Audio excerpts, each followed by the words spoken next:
Assalamualaikum warahmatullahi wabarakatuh. Hai semuanya, perkenalkan nama saya Cinta Sabrina. Di sini saya akan membahas sesuatu yang super penting dan sangat pengubah hidup, yaitu tentang komunikasi. Siapa di sini yang nggak pernah pegang smartphone? Pastinya nggak ada kan? Nah, komunikasi ini bukan hanya sekedar chatting atau posting sesuatu di sosial media.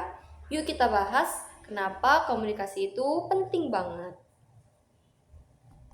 Di sini saya akan membahas sesuatu yang super penting dan sangat pengubah hidup, yaitu tentang komunikasi.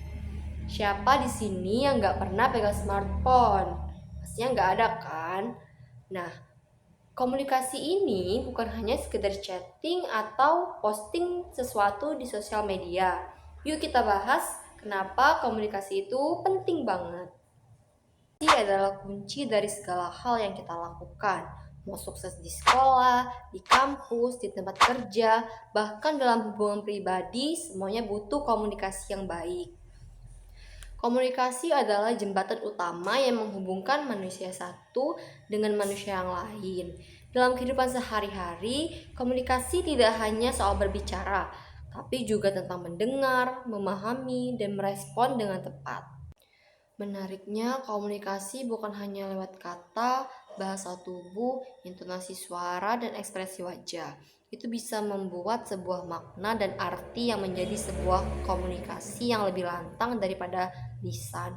Karena gerak tubuh dan ekspresi bisa dilihat manusia secara langsung dan mata mengirim informasi ke otak dan otak mencerna maksud dari informasi gerak tubuh dan ekspresi yang dibuat bisa menjadi sebuah makna. Kenapa sih komunikasi itu penting banget? Karena komunikasi yang baik bisa bikin kita lebih dekat dengan teman, keluarga, bahkan rekan kerja. Di dunia kerja, komunikasi yang efektif bisa bikin kita lebih produktif dan mengurangi kesalahpahaman. Maupun di kehidupan pribadi, komunikasi yang baik bisa bikin kita lebih ngerti dan mendukung satu sama lain. Komunikasi yang efektif adalah kunci untuk membangun hubungan yang baik, baik itu dalam keluarga, lingkungan kerja, maupun dalam masyarakat luas. Dengan komunikasi yang baik, kita dapat menghindari kesalahpahaman dan konflik yang tidak perlu. Sebaliknya, komunikasi yang buruk dapat menyebabkan ketegangan dan kesalahpahaman. Komunikasi juga sangat penting di dalam dunia kerja. Dalam sebuah organisasi, komunikasi yang baik antara atasan dan bawahan serta antar sesama rekan kerja dapat meningkatkan produktivitas dan efisiensi. Dengan komunikasi yang jelas dan terbuka, setiap anggota tim dapat memahami anggota dan tanggung jawab mereka dengan lebih baik, serta bekerja sama untuk mencapai tujuan bersama. Seperti dalam era digital seperti sekarang ini, teknologi telah mengubah cara kita berkomunikasi. Media sosial, email, dan aplikasi pesan instan memungkinkan untuk kita berkomunikasi dengan cepat dan dapat dilakukan dalam hitungan detik. Namun, kita juga harus bijak dalam menggunakan teknologi ini. Jangan sampai teknologi mengurangi kualitas komunikasi kita. Tetaplah kita menjaga komunikasi, tatap muka, dan hubungan secara langsung, secara personal yang hangat.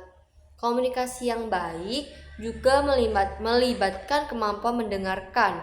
Mendengarkan dengan penuh perhatian menunjukkan bahwa kita menghargai pendapat orang lain. Ini juga membantu kita memahami perspektif mereka dan memberikan tanggapan yang lebih relevan dan bermakna. Marilah kita semua berusaha untuk meningkatkan kemampuan komunikasi. Dengan komunikasi yang baik, kita dapat membangun hubungan yang lebih harmonis, meningkatkan produktivitas, dan menciptakan lingkungan kerja yang lebih positif. Ingatlah bahwa komunikasi adalah jembatan yang menghubungkan kita dengan orang lain. Terima kasih buat perhatiannya, semoga ini bisa membantu kita menjadi komunikator yang lebih baik, Ingat, komunikasi yang efektif adalah kunci buat sukses di segala aspek kehidupan. Yuk kita semua berusaha buat jadi lebih baik dalam berkomunikasi. Saya akhiri, wassalamualaikum warahmatullahi wabarakatuh.